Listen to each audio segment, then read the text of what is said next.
अमेठी में दिन दहाड़े किया गया युवक का अपहरण। नामजद एफआईआर होने के बाद भी अभी तक नहीं हुई कोई कार्रवाई। अमेठी से बड़ी खबर, दिन दहाड़े युवक का किया गया अपहरण। अपहरणकर्ताओं पर नहीं हुई अब तक कोई कार्रवाई। युवक जा रहा था अपनी ससुराल, बीच रास्ते से किया गया अपहरण। उसी सड़क के किनारे मिला युवक का मोबाइल। अमेठी के तहसील तिलवई के अंतर्गत आने वाले कोतवाली मोहनगंज क्षेत्र का है मामला। आशापुर गाड़ी का है मामला। रंजीत सिंह पुत्र रामकृष्ण ने अपने पिता के अपहरण के संबंध में कोतवाली मोहनगंज में तहरीर दिया था। इस संबंध में पीड़ित ने बताया कि उसके पिता रामतीरथ पुत्र राम दुलारे निवासी संग्रामपुर थाना मोहनगंज क्षेत्र के साथ जमीनी विवाद चल रहा था, जिसके चलते आए दिन रामतीरथ के द्वारा धमकियां दी जा रही थी कि अपना केस वापस ले लो, नहीं तो तुम्हें परिवार सहित गायब कर दूंगा। रामतीरथ पुत्र राम दुलारे पुत्र गंगा प्रसाद व एक अज्ञात ने एक माह पूर्व रात में लगभग 11 बजे आकर घर पर दी थी धमकी, अगर अपना मुकदमा वापस नहीं लिया तो तुम्हें जान से मार दूंगा, तुम्हारे परिवार सहित गायब कर दूंगा। जिसके बाद दिनांक 3 जून 2022 को शुक्रवार को समय लगभग 1:30 बजे रामकृष्ण पुत्र लल्लूलाल अपनी ससुराल शहादत कफरुआ जा रहे थे, जो अमावा के पास थाना मील के अंतर्गत आता है। अपने ससुराल न पहुंचकर रास्ते से ही गायब हुआ युवक। दिनांक 4 जून 2022 को सड़क के किनारे व्यक्ति रामकृष्ण का मोबाइल पड़ा हुआ मिला। जिस व्यक्ति को मोबाइल मिला है वो व्यक्ति अपने आप को सड़क का इंजीनियर बताता है। उस व्यक्ति ने डायल नंबर से निकालकर उस व्यक्ति ने एक नंबर डायल किया जो रंजीत को फ़ोन लगा और बताया कि मुझे ये मोबाइल सड़क के किनारे मिला है, मैं इंजीनियर बोल रहा हूँ।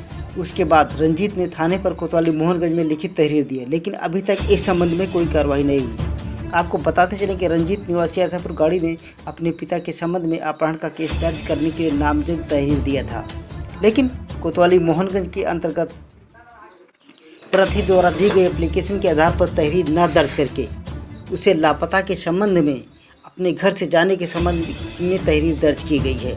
ऐसे में कोतवाल मोहनगंज पर भी उठ रहे कई सवाल।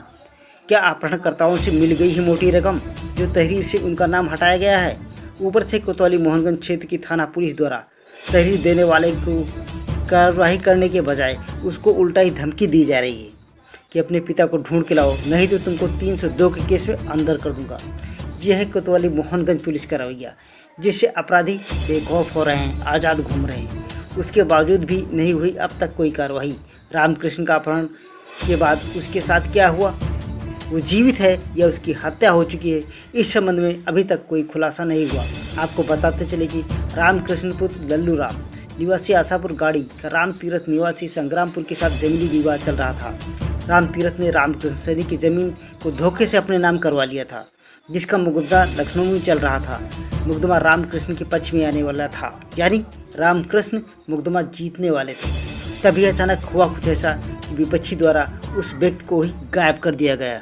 ना रहेगा बांस, ना बजेगी बांसुरी। अपहरण करने से पहले उसे दी गई थी धमकी कि अपना मुकदमा वापस ले लो, अगर मुकदमा वापस नहीं लिया तो परिवार से गायब कर दूंगा। रामकृष्ण की हत्या कर दी गई या अभी जीवित है, इसका अभी तक कोई खुलासा नहीं हुआ, क्योंकि अभी रामकृष्ण का कोई पता नहीं चला। ऐसे में क्या लग पाएगा पता कि रामकृष्ण का किसने किया था अपहरण? घटना 3 जून 2022 की है और आज 10 जून हो चुका है। एक हफ्ता पूरा हो चुका है, लेकिन अभी तक अपहरणकर्ता के खिलाफ कोई कार्रवाई नहीं की गई पुलिस द्वारा। ऐसे में अमेठी पुलिस की कार्यशैली पर उठ रहे गंभीर सवाल। कार्रवाई करने के बावजूद उल्टा पीड़ित को जेल में डालने की दी जा रही धमकी। नामजद तहरीर मिलने के बावजूद भी अभी तक नहीं हुई अपहरणकर्ता की गिरफ्तारी, जिससे पुलिस प्रशासन पर उठ रहे कई सवाल। क्या इन सवालों के जवाब दे पाएगी अमेठी पुलिस? जो ससुर जी हैं उनकी ज़मीन चल रही थी रामतीरथ से हड़पी हुई, उन्होंने हड़प ली थी उनकी ज़मीन। तो उसी का मुकदमा चल रहा था लखनऊ हाई कोर्ट में। तो सर ये हुआ उसमें कि ये घर से निकले, इस महीने में इनका ज़मीन का केस इनको मिलने वाला था। तो ये घर से निकले, पता नहीं किसने जानकारी दी, तो ये दिसौदी तक की गए, वहाँ से गायब हो गई है। ओंडी में इनका फ़ोन पड़ा हुआ मिला है। पुलिस वहाँ गई थी छानबीन करने के लिए, जिसके पास फ़ोन मिला था रोड कर्मचारी के पास मिला था, तो वो कोई जानकारी दे नहीं पाया। अब ये लोग जाते हैं तो वहाँ पे ये होता है कि तुम जाओ अपने पिताजी को लाओ, नहीं 307 में तुम्हें हम अंदर डाल देंगे। थाने पे कहते हैं? हाँ, तुम जाओ खुद ही ढूंढ के लाओ, नहीं तुम्हें 307 में अंदर डाल देंगे हम। तो अब बताइए पिताजी जी ये कहाँ ढूंढ के लाएंगे अपने पिताजी को? छोटे छोटे बच्चे हैं इनके घर में, नहीं तो पैसा कौड़ी ये कहाँ जाएंगे?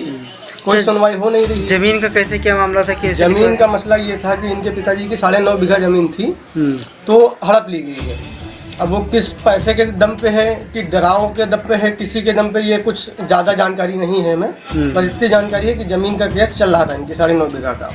इन्हीं के वो रिश्तेदार में है, रिलेशन के हैं, दूर के हैं। अच्छा, राम तीरथ जो है संग्रामपुर के। अच्छा, हाँ, तो उन्हीं से केस चल रहा था ये। तो उन्हीं ने ये सब किया है? हाँ, उन्हीं के ऊपर डाउट हाँ, होने की उन्हीं विरोधी पार्टी तो वही है। एप्लीकेशन पे नामजद किया होगा ना उनको? बिल्कुल बिल्कुल, ये एप्लीकेशन भी हमारे पास लिखी रखी है, पर हमने थाने में जब ये उन्होंने दिया है जाके, तो ये नहीं ली गई। वहाँ पे किसी ने, कोतवाल ने अपनी मर्जी से मतलब कि लिख के कि लापता, उस पर कोई विरोधी पार्टी का नाम नहीं आया। मतलब जो एप्लीकेशन दिया वो भी हटा दिया गया? हाँ, वो भी हटा दिया गया है। वो यही आया है बस, ये वाली कि लापता हो गए वो। तो अब बताइए, ये छोटे छोटे बच्चे कहाँ जाएंगे अपने पिताजी को ढूंढने? आपने जो तहरीर दिया था थाने में, वो नहीं लिया था उन्होंने? लिए थे, दिए नहीं। अच्छा, उसके आधार में एप्लीकेशन नहीं लिखा था? नहीं, बिल्कुल नहीं लिखा, लापता में लिखी गई है।